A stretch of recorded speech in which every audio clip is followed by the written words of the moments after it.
pages of history together on the same quiet afternoon, and were never seen again. Not one of them. No bodies, no boat, no note. Just an empty lighthouse standing on a black island in the middle of a cold, grey sea, with the door closed, the lamps trim and ready, and a single goat still hanging on its peg. This happened. It's not a legend, not a campfire tale. It's written down in telegrams and logbooks and official reports that you can still read today, more than a century later. And the strangest part, the part that keeps people awake at night, even now, is that the men who investigated it did everything right. They gathered the evidence, they measured the damage, they wrote their careful conclusions, and still, at the very center of it, there's a silence that no one has ever been able to fill. So settle in, get comfortable, let your shoulders drop, because tonight we're going far north to a place most people will never see. We're going to walk through this mystery together, slowly, one clue at a time. Close your eyes for a moment and picture the northwest edge of Scotland. The Outer Hebrides, a long, broken chain of islands facing the open Atlantic. Beyond them, there's nothing. Just ocean, all the way to Canada, and about 20 miles west of the Isle of Lewis, out past where the fishing boats usually go. There's a small cluster of rocks rising out of the sea. 7 of them, scattered across the water like stones thrown by a giant. The old sailors called them the 7 Hunters. Officially, they're the Flannan Isles, named, so the story goes, for Saint Flannan, an Irish holy man from more than 1,000 years ago. On the largest island, a lump of rock and grass called Eilean Moor, which simply means the Big Island. There's a tiny ruined chapel, ancient beyond memory, its stone walls barely tall enough to stand in. No one lives on these islands. No one has ever really lived there. For centuries, the only visitors were shepherds from Lewis, who ferried their sheep across in summer to graze on the rich grass, and then left before dark. Because here's the thing, long before anything strange ever happened there, long before our story begins, the people of Lewis were already uneasy about this place. A traveller who visited the Hebrides in the 1600s wrote down their customs, and they're odd. The men who landed on Eilean Moor were said to follow strict rituals. They removed their caps, they turned sunwise. They wouldn't call certain things by their ordinary names while they stood on the island, as if the rock itself was listening. And by long habit, they did not stay the night.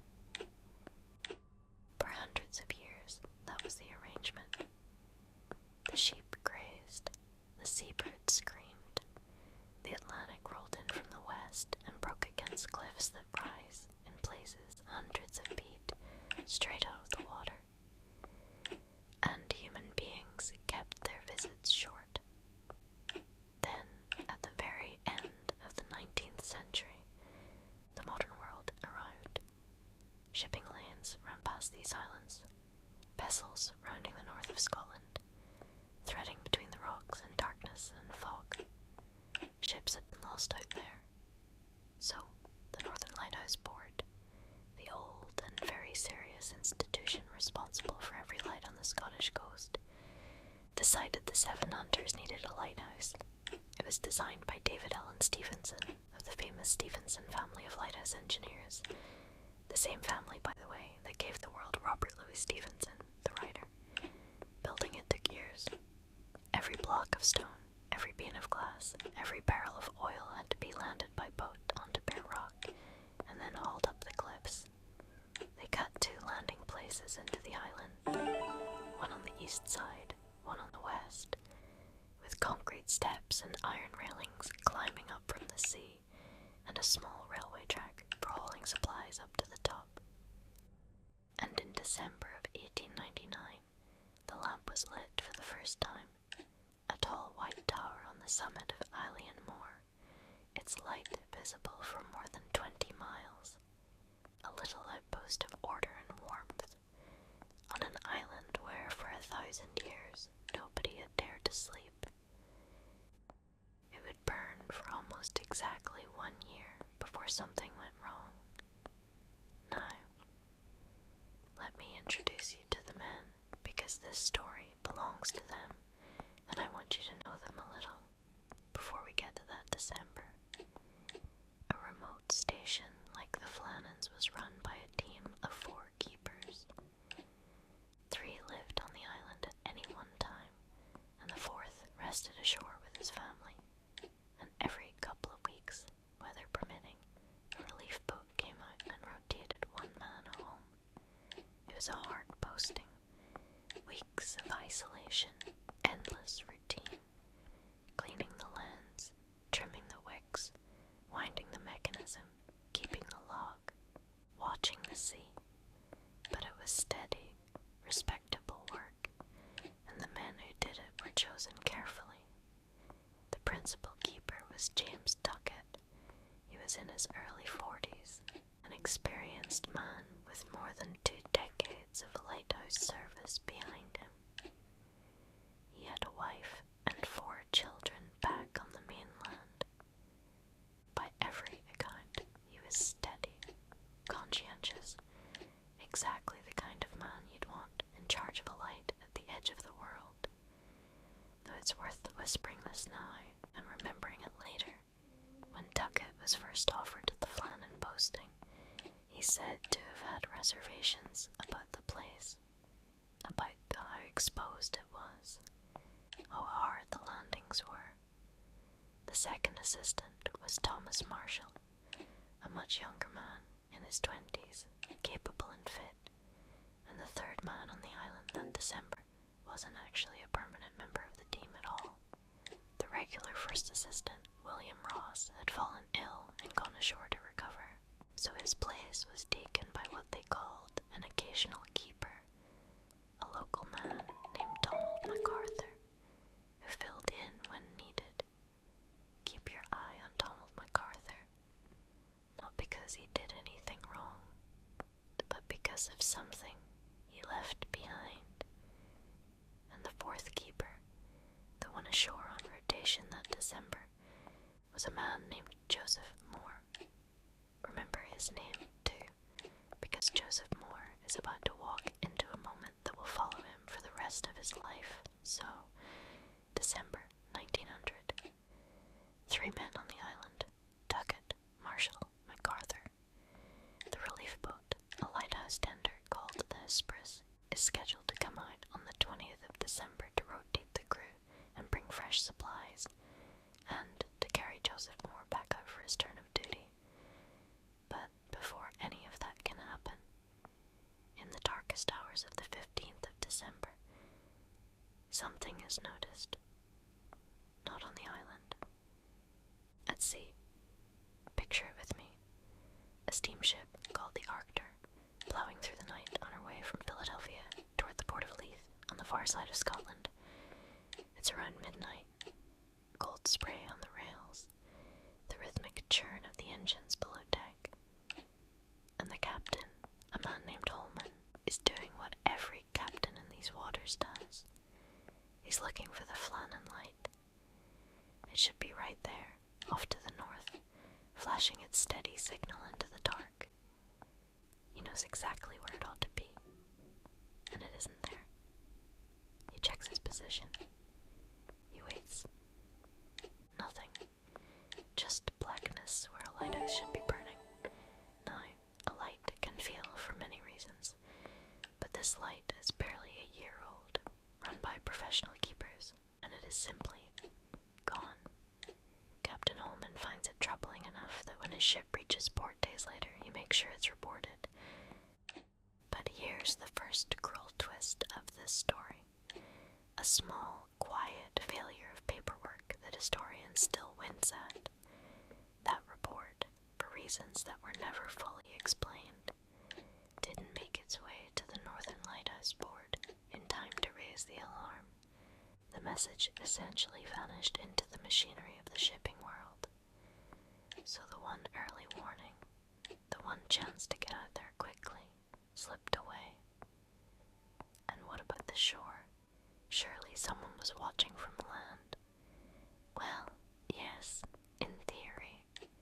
The light was supposed to be observable from a headland on Lewis, some 20 miles away, and a gamekeeper out there had the job of noting whether it was burning. But 20 miles of winter Atlantic is a long way. Haze, rain, spray on the horizon. On many nights that December, nothing could be seen from shore at all, light or no light. So when the Flannan light failed to appear, it's believed the watchers put it down to poor visibility. Nobody panicked. Nobody sent a boat. And then the weather closed in. Storm after storm came rolling out of the Atlantic in the days before Christmas. The kind of weather that makes landing on a bare rock island impossible. The Hesperus, the relief ship, sat in harbor waiting. The 20th of December came and went. So did the 21st, the 22nd, Christmas Eve, Christmas Day. On the mainland, in the keeper's cottages, the families waited too. Took its wife and his 4 children, keeping Christmas without him, assuming, as they always did, that he was out there on his island, doing his duty, watching the same storms from behind thick glass. 11 days had now passed since anyone had seen that light burning. Finally, on the 26th of December, Boxing Day, the wind eased. Hesperus put to sea under her captain, James Harvey, with supplies, mail, Christmas parcels for the keepers, and Joseph Moore aboard, ready to begin his rotation. Hours of grey swell, the engine thumping, and then, at last, the 7 hunters rising out of the sea ahead, and the white tower of the lighthouse standing on the summit of Eilean Moor, exactly where it should be. And this is where the men on that ship began to feel that something was wrong. Not one big thing, a series of small things, each one quiet on its own, stacking up one on top of another. There was no flag flying from the flagstaff.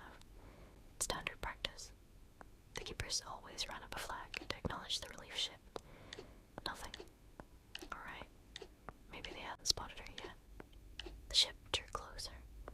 The empty provision boxes, which the keepers always carried down to the landing ahead of time, ready to exchange, were not there.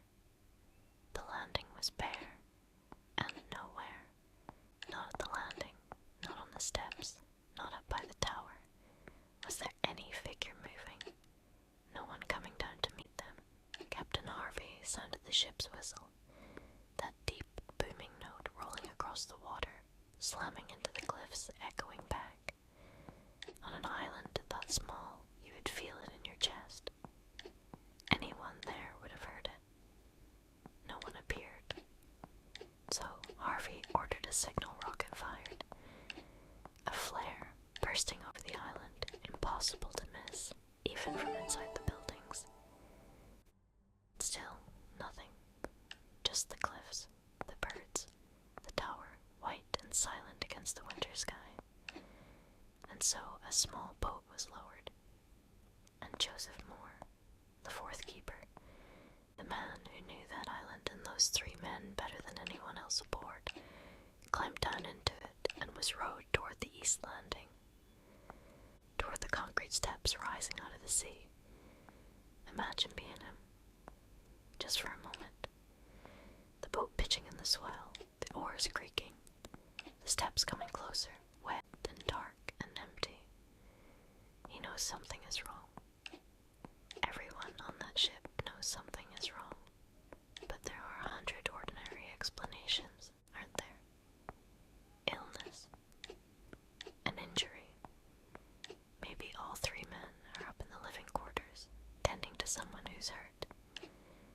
That's what you tell yourself. That's the story your mind builds, because the alternative doesn't have a shape yet. Moore stepped onto the landing, alone, and began to climb. There are a lot of steps at the Flannans. The landings are cut low into the rock near the waterline, and the paths zigzag up the cliff face, past iron railings, up and up toward the plateau where the lighthouse stands. A long climb in heavy boots, with the wind pulling at you and the sea muttering below. He would have called out as he went, their names thrown against the rock. Ducat, Marshall, and nothing coming back but gulls and wind.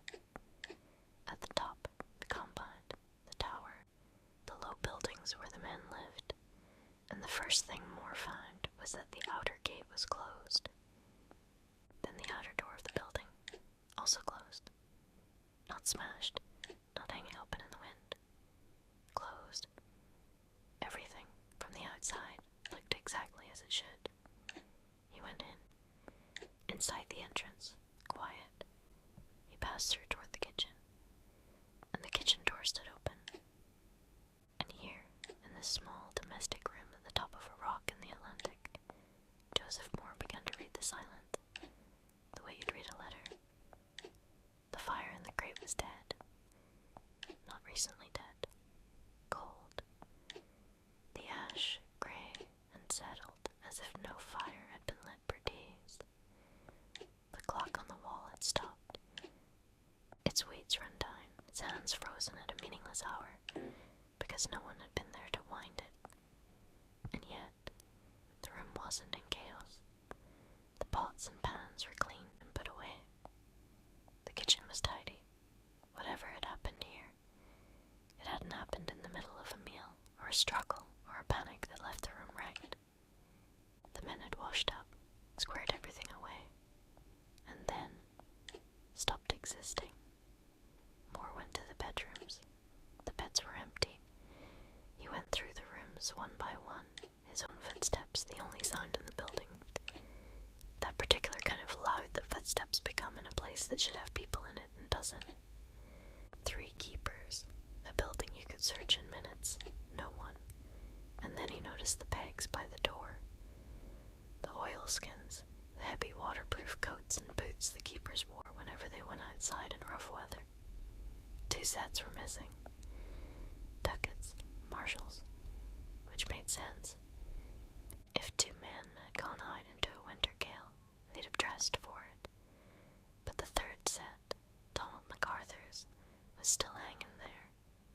Hold that image for a second, because of all the details in this story, all the telegrams and reports and theories we're about to walk through.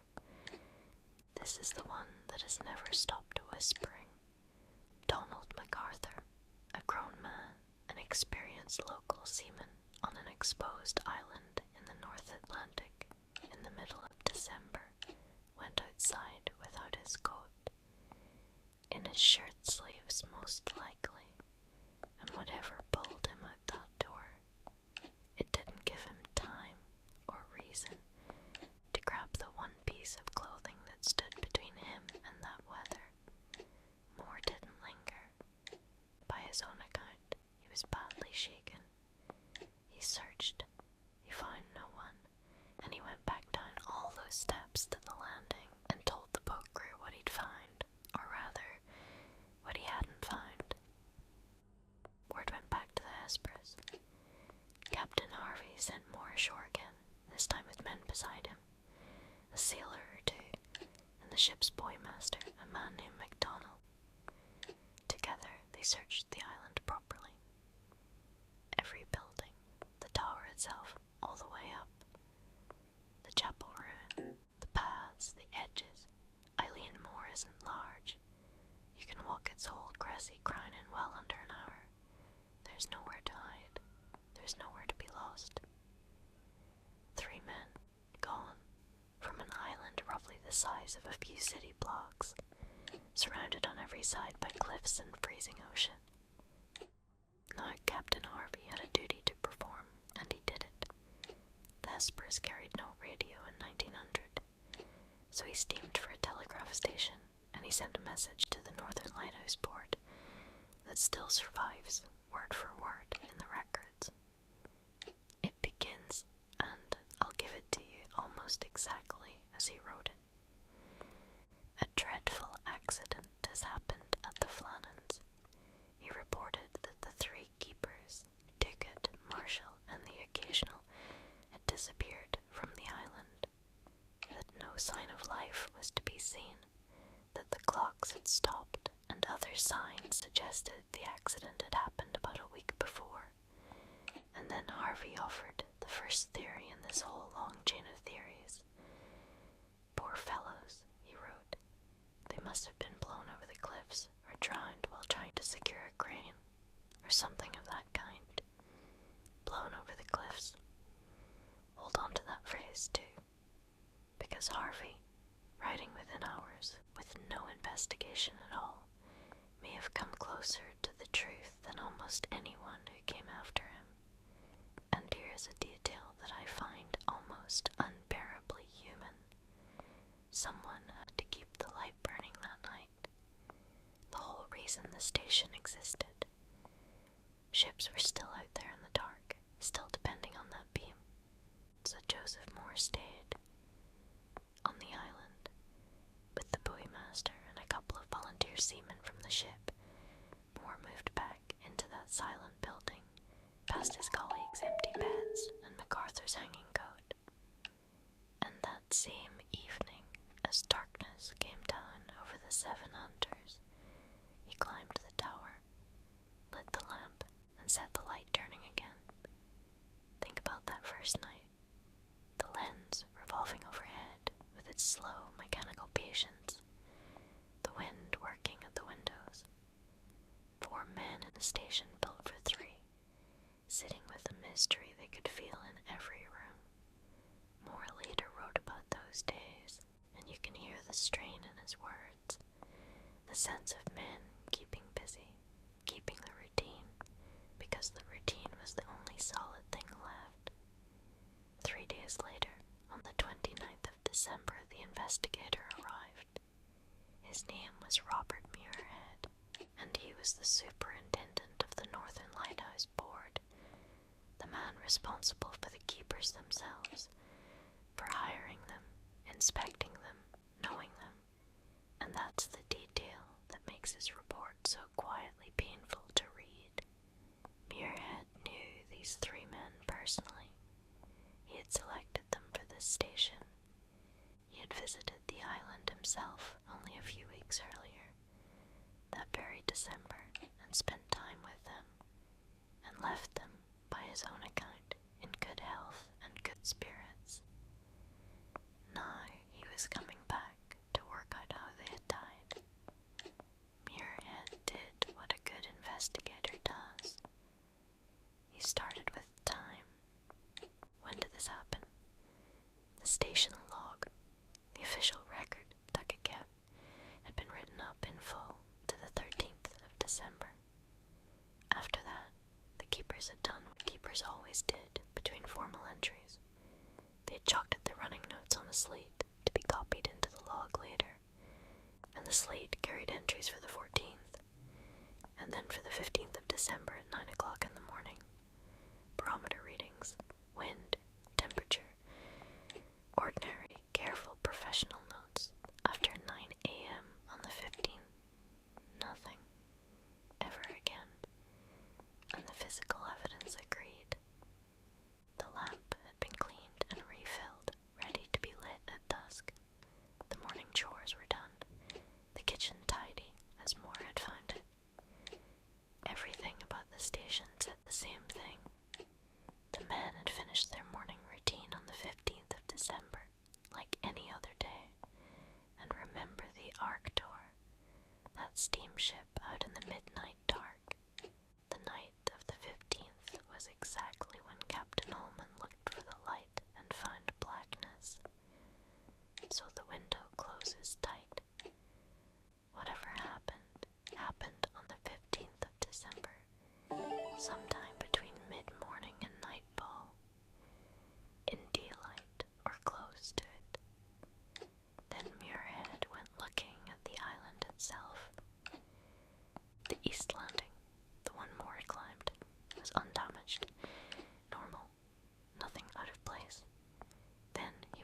across the island to the west landing, and everything changed. The west side of Alienmore faces the open Atlantic, the full, uninterrupted fetch of the ocean. And what Muirhead found there, he measured and wrote down with a kind of stunned precision. There was a wooden box kept in a crevice in the rock face. It held mooring ropes and landing tackle. That box was kept at a height of 110 feet above the sea. 110 feet. 10 stories up a cliff. The box had been ripped from its place and smashed, its contents torn out, the ropes strewn about the rocks below, tangled and scattered. Iron railings, solid iron, set into concrete along the cliff path, were bent over, twisted out of shape. A section of the little railway track used for hauling supplies had been wrenched from its fastenings. A great block of stone, far heavier than men could shift, had been carried out of position and left lying on the path. A lifebuoy, lashed to the railings, had been torn clean away from its ropes, and when Muirhead examined the fragments left behind, it was clear the fastenings hadn't been untied.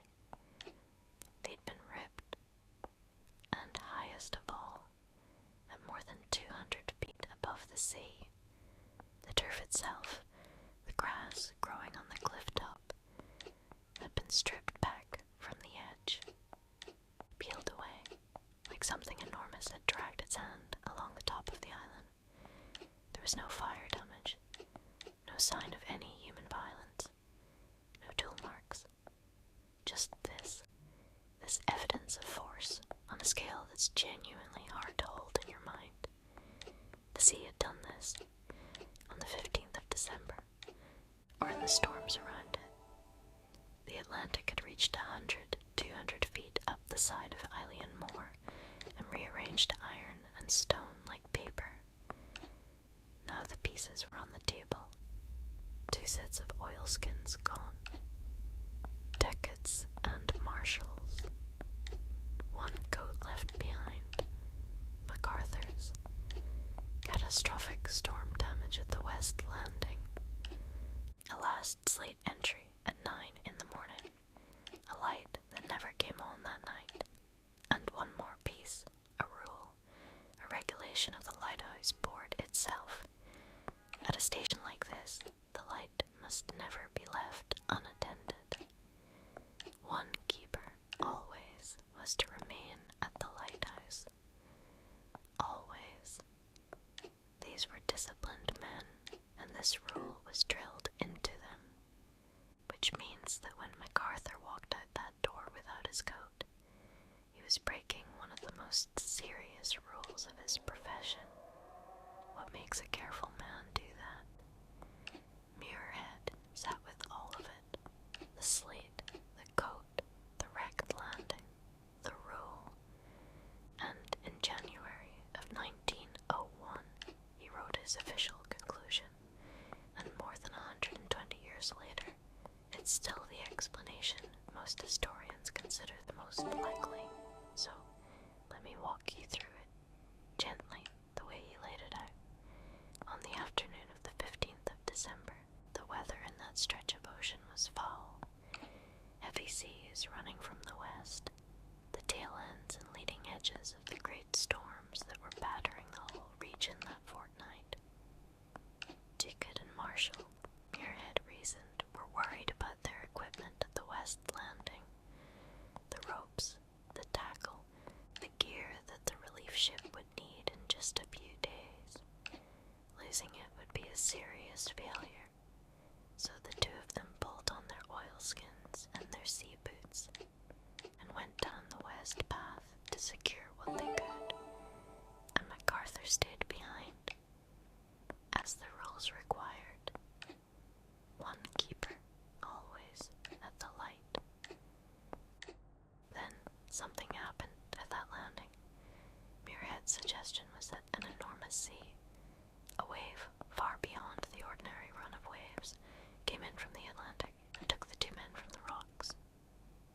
And MacArthur, perhaps, and Muirhead was careful to frame the this as inference, not fact. Perhaps MacArthur saw it coming. From the height of the station you can see the west approaches.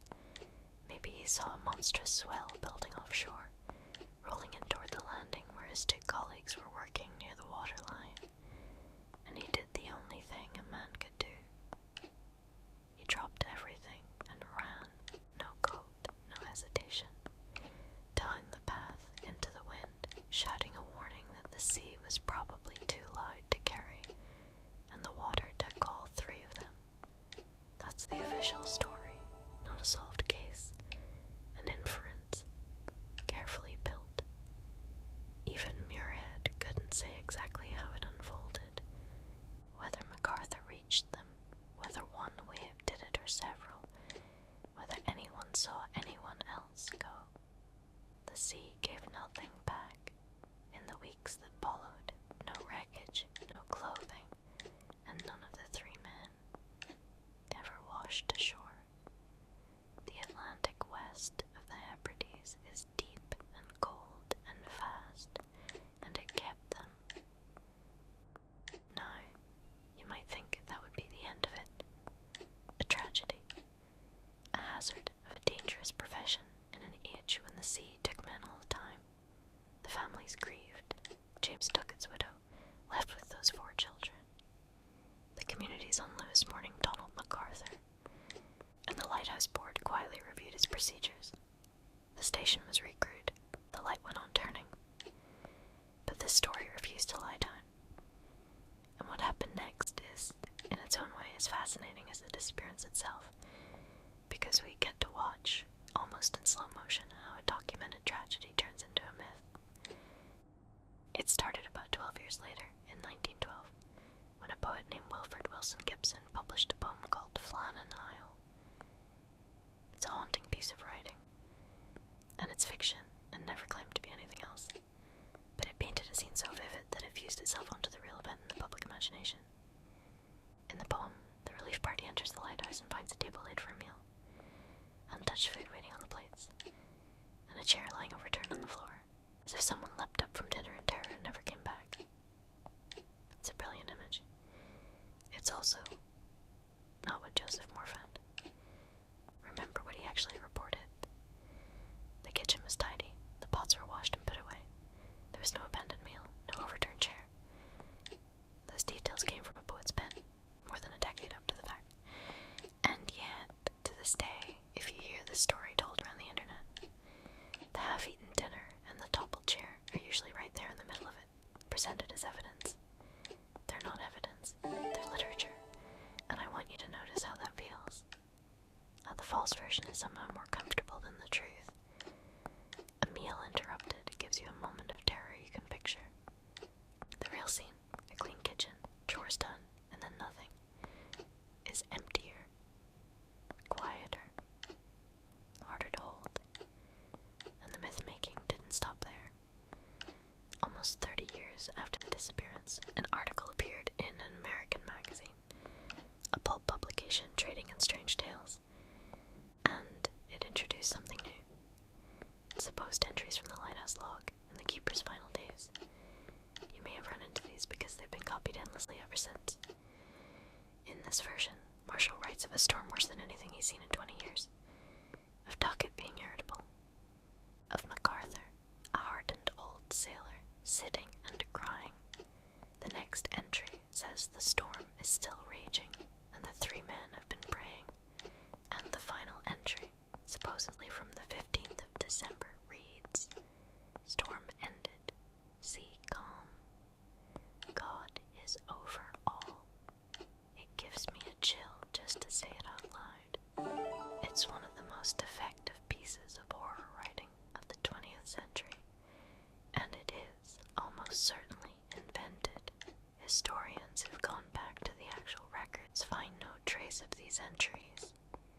The real slate held barometer readings and wind notes. Routine observations, nothing more. Keepers didn't write emotional confessions in an official log, and the surrounding details in that magazine account don't match the documented facts. The weeping keeper, the praying, God is over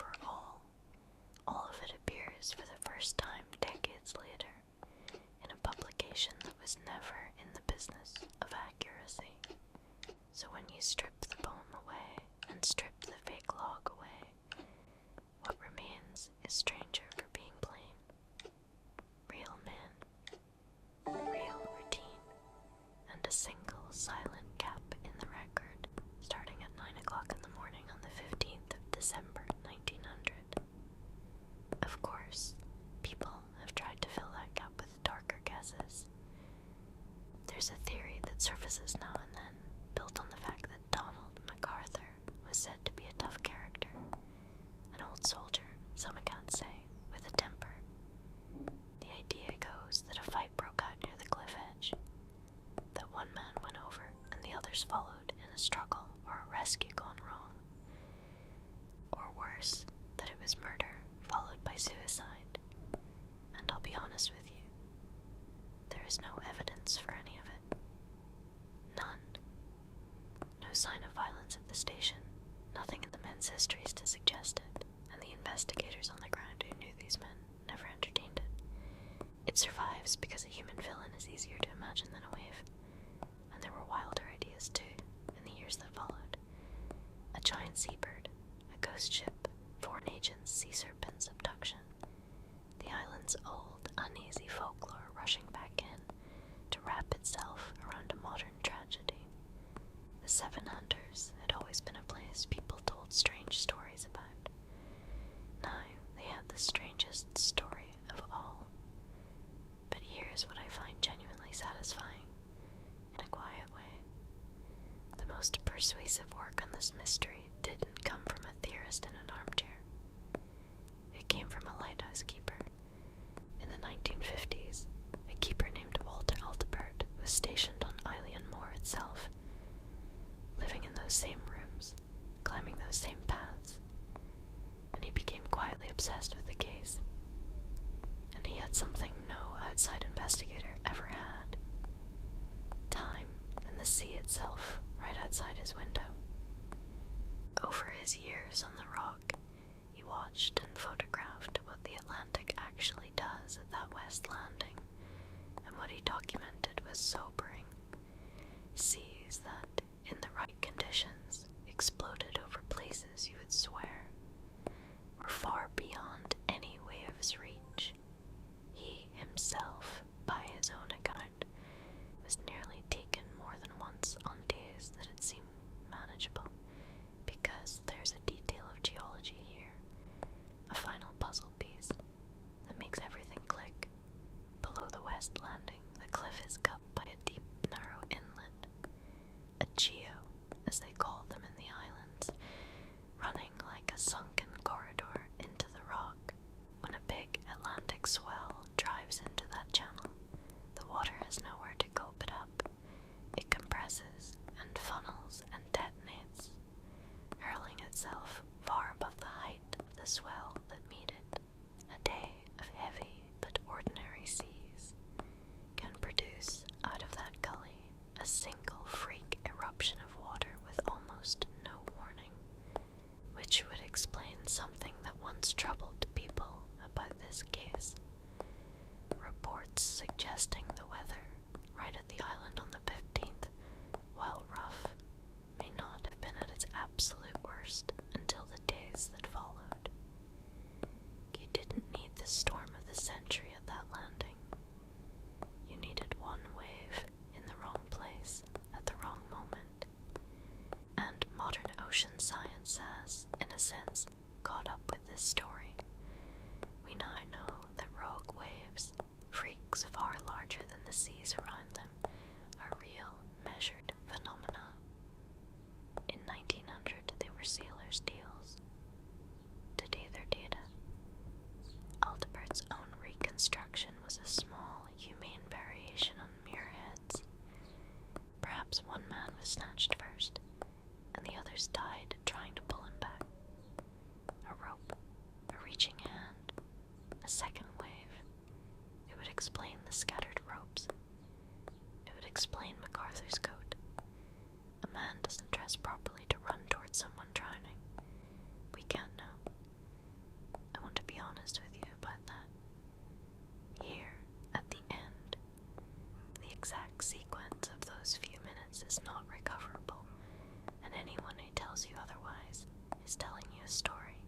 history. What's documented is the frame or in the moment, the slate, the damage, the code, the dark light, and inside that frame, forever, is silence. Joseph Moore served on at the Flannans afterward, going about his duties in the station where he'd opened that kitchen door, walking daily past the west landing.